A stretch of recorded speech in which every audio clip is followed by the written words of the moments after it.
भूतिया हॉस्पिटल। बहुत समय पहले किसी शहर में एक हॉस्पिटल हुआ करता था। असल में ये एक भूतिया हॉस्पिटल था, जहाँ के डॉक्टर और नर्सें सभी भूत थे। वो हॉस्पिटल में आने वाले पेशेंट का इलाज करने के बहाने उन्हें ऑपरेशन थिएटर में ले जाते और फिर उन्हें मारकर उनका दिल खा जाते। आपने इन्हें हॉस्पिटल लाकर बहुत अच्छा किया। अब आप चिंता मत कीजिए, डॉक्टर साहब इनका अच्छे से इलाज करेंगे। ये कहकर वार्ड बॉय जख्मी आदमी को स्ट्रेचर पर अंदर ले गया। लेकिन कुछ समय बाद वार्ड बॉय वापस आया और बोला, माफ करना, जिस आदमी को आप लाए थे वो नहीं बच सका। लेकिन उसको तो बस पैर पर चोट आई थी। पैर पर चोट लगने से कैसे कोई मर सकता है? पता नहीं, लेकिन डॉक्टर ने उसे बचाने की पूरी कोशिश की थी। वार्ड बॉय की बात सुनकर वो दोनों आदमी वहाँ से चले गए और वार्ड बॉय अंदर ऑपरेशन थिएटर में आ गया। डॉक्टर साहब, मैंने उन आदमियों को भेज दिया है। अब हम आराम से इस आदमी को खा सकते हैं। बस ऐसे ही लोग हमारे पास इलाज के लिए आते रहे और हम उनका दिल खाकर रोज पार्टी करते रहे। बहुत महीनों तक ऐसे ही चलता रहा। फिर एक दिन मोहित नाम का आदमी अपने पिताजी को लेकर हॉस्पिटल आया। डॉक्टर साहब, मेरे पिताजी के सीने में दर्द हो रहा है, आप जल्दी से इनका इलाज कर दीजिए। लगता है इनका जल्द से जल्द ऑपरेशन करना पड़ेगा। ऑपरेशन? लेकिन इनके सीने में तो मामूली सा दर्द है। सीने का कोई भी दर्द मामूली नहीं होता। आप यहीं इंतजार कीजिए, मैं अभी इन्हें ऑपरेशन थिएटर ले जाकर इनका इलाज करता हूँ। वार्ड बॉय और डॉक्टर मोहित के पिताजी को ऑपरेशन थिएटर ले गए। फिर कुछ देर बाद डॉक्टर और वार्ड बॉय मोहित के पास आए और बोले, माफ कीजिएगा, हम आपके पिताजी को नहीं बचा सके। क्या? लेकिन उन्हें तो मामूली सा दर्द था। मैंने आपसे पहले भी कहा था, सीने का कोई भी दर्द मामूली नहीं होता। मोहित अपने पिताजी की लाश लेकर घर लौट आया, लेकिन उसे डॉक्टर की बात कुछ हजम नहीं हो रही थी। दाल में जरूर कुछ काला है। मेरे पिताजी ऐसे नहीं मर सकते। मैं इस रहस्य का पता लगाकर ही रहूंगा। ये सोचकर वो अगले दिन हॉस्पिटल पहुंचा और चुपके से ऑपरेशन थिएटर में छुप गया।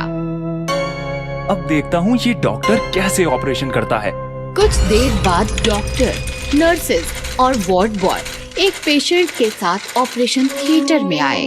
चलो इसका इलाज शुरू करते हैं। डॉक्टर के ऐसा कहते ही सभी अपने भूतिया रूप में आ गए। ये देखकर मोहित डर से कांपने लगा। ये सब तो भूत है। चलो जल्दी से इसका दिल निकालते हैं। मजा आ गया। मुझे इंसानों का दिल बहुत स्वादिष्ट लगता है। थोड़ा हमें भी खिलाइए डॉक्टर साहब। लो, तुम भी खाओ और तुम भी लो। भूतों को इंसानी दिल खाते देख मोहित को उल्टी आ गई और भूतों ने उसे देख लिया। तुम यहाँ क्या कर रहे हो? मुझसे गलती हो गई, मैं यहाँ गलती से आ गया, मुझे जाने दो। ठीक है, चले जाओ, बस अपना दिल हमें दे जाओ। अगर तुम मुझे जाने दोगे तो मैं एक दिल के बदले कल तुम्हें 2 दिल ला कर दूंगा। क्या? 2 दिल? हाँ, मैं कल 2 इंसानों को तुम्हारे लिए लेकर आऊंगा। एक के बदले 2? ठीक है, लेकिन याद रखना, अगर तुम कल नहीं आए तो। नहीं, मैं कल जरूर आऊंगा। ऐसा कहकर मोहित अपनी जान बचाकर भूतिया हॉस्पिटल से निकल आया।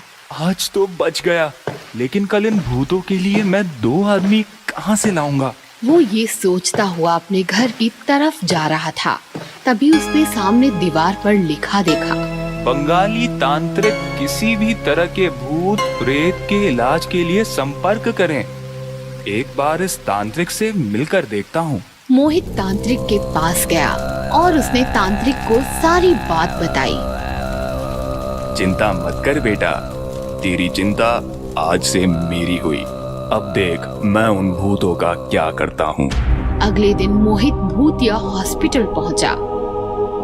तुमने तो कहा था तुम 2 इंसान लेकर आओगे। बताओ कहाँ है 2 इंसान? जल्दी बताओ, हमें बहुत जोर से भूख लग रही है। जल्दी बताओ, भूख लगी है। 2 इंसान नहीं, मैं तुम्हारे लिए एक बहुत ताकतवर तांत्रिक लाया हूँ। तो तुम हो वो चारों भूत। तांत्रिक, तुमने मेरे साथ चीटिंग की है। चीटिंग तो तुम लोगों के साथ करते हो, इलाज का बहाना बनाकर उनका दिल खाते हो। अब तुम्हें तुम्हारे कर्मों की सजा मिलेगी। तभी तांत्रिक ने एक बहुत ताकतवर मंत्र पढ़ा। अंत्र मंत्र तंत्र, चारों भूत बोतल में बंद। तांत्रिक के ऐसा कहते ही चारों भूत तांत्रिक की बोतल में आ गए। इस तरह एक तांत्रिक की मदद से मोहित ने अपने पिताजी की मौत का बदला लिया और उन चारों भूतों को पकड़ाकर भूतिया हॉस्पिटल को भी हमेशा के लिए बंद कर दिया। एक शहर में धनीराम नामक सेठ रहता था। दूसरों की तरक्की देखकर बहुत जलता था। सेठ जी, मर्सिडीज लेने की सोच रहा हूँ। बकवास गाड़ी है मतलब। आपके पास भी तो मर्सिडीज ही है ना? मेरे पास है इसलिए तो कह रहा हूँ, बकवास है। एक दिन धनीराम को कोरोना वायरस का संक्रमण हो जाता है और धनीराम मर जाता है। कहते हैं जो दूसरों की तरक्की देखकर जलते हैं, मरने के बाद भूत बनकर वे जलन से भटकते हैं। ये दुनिया मुझसे सीधे मुंह बात नहीं करती थी। यही मौका है बदला लेने का। धनीराम का भूत मौके की तलाश में भटकता रहा और उसे मौका मिल गया। शहर के मशहूर डॉक्टर छाबरा कोरोना वायरस पर वैक्सीन बना रहे थे। दिन रात मेहनत के बाद वे कामयाब हो गए और कोरोना का इलाज उनकी मुट्ठी में आ गया। डॉक्टर, जिन जिन कोरोना पॉजिटिव मरीजों पर वैक्सीन का प्रयोग किया गया, उनकी रिपोर्ट नेगेटिव आना शुरू हो गए। ये तो बहुत अच्छी बात है लिली। मैं तो कहती हूँ यह वैक्सीन आप इंटरनेशनल कंपनियों को बेच दो। मेरा उद्देश्य पैसा कमाना नहीं है लिली, मरीजों और गरीबों की सेवा करना है। ये वैक्सीन सरकारी लैबों में भेज देते हैं, दुनिया को भी फॉर्मूला दे देते हैं, सबका भला हो जाएगा। छाबरा की बात सुनकर धनीराम का भूत जोर जोर से हंसता है। बेवकूफ कहीं का।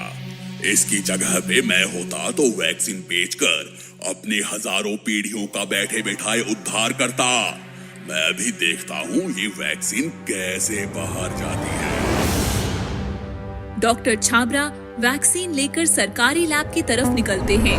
तभी कार के पिछले सीट पर धनीराम बैठ जाता है। धनीराम छाबरा का पीछे से गला दबाता है और वैक्सीन छीनता है। गला दबाने से कार का संतुलन छूट जाता है और कार खाई में गिरकर छाबरा मर जाता है। वैक्सीन पाते ही धनीराम का भूत बौखला जाता है।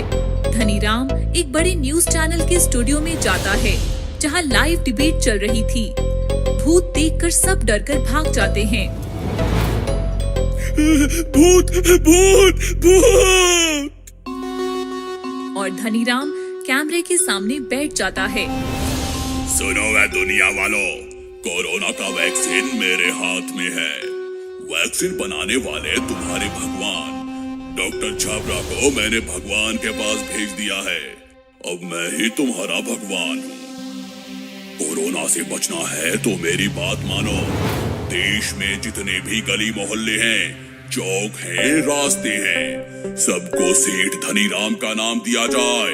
मेरे मंदिर बनवाए जाएं, मस्जिदें बनवाई जाएं, स्कूल और यूनिवर्सिटीज सबको मेरा नाम दिया जाए। नहीं तो वैक्सीन मैं तोड़ दूंगा।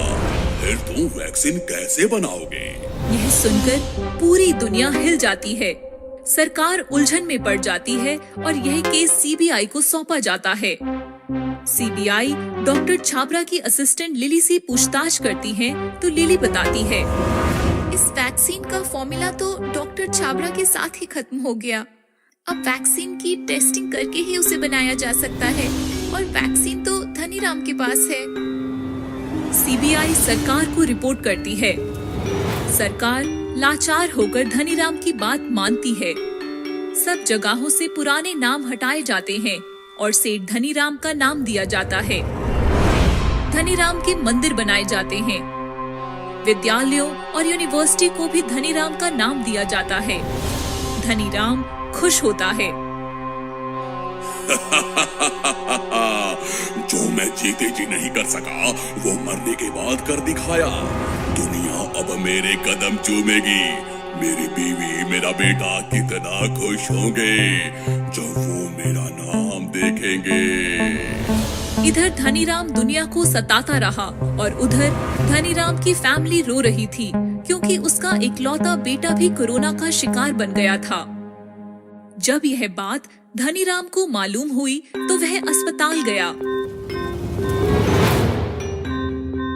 मुझे नाम और शोहरत नहीं चाहिए, मुझे तो बस मेरा बेटा चाहिए। आप तो मर गए, अब बेटा न रहा तो मैं कैसे जीऊंगी?